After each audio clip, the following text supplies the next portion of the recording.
गाड़ी की एवरेज खराब है, गाड़ी का साउंड खराब है, एन मुमकिन है आपकी गाड़ी के सलेंसर फिल्टर के अंदर से ये सिरेमिक फिल्टर निकला हो, जैसे इस Corolla GLI का निकला हुआ है।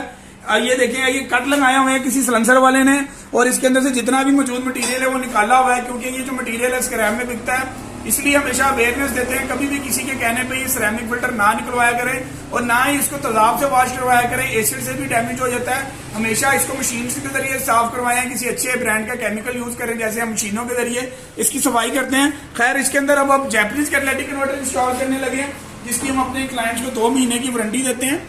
अगर हमारे पास हर मॉडल के कैटालिटिक कन्वर्टर मौजूद हैं। अगर आपकी गाड़ी का भी पार्ट खराब है तो हमसे रब्ता कर सकते हैं 03061749 ये आपकी गाड़ी में एक अहम किरदार होता है गाड़ी के साउंड को, एवरेज को और कच्चे धुएं को स्मेल खत्म करने के लिए। आपकी गाड़ी में जो कैटालिटिक कन्वर्टर के सिरेमिक फिल्टर होते हैं। जज़ाकल्लाह।